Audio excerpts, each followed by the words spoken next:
Kaira scene बन गया यहाँ भी। यहाँ पर मेरे कबूतर खा लिए यार बिल्ली ने दोस्तों। साला ये दुख का खत्म नहीं होता बे। यार बहुत दुख होता है, देखो कैसे कबूतर खा रखे हैं भाई मेरे। पता नहीं बिल्ली कैसे बढ़ गई इस कमरे में। ऊपर कबूतर थे, सारे कबूतर खा गई देखो।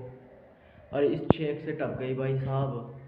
पहले भी यहीं से खाए थे मेरे कबूतर और अब भी खा लिए यहीं से ही।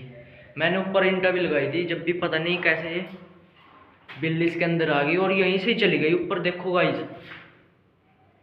बताओ कैसे जा सकती है इतनी ऊपर से बिल्ली है।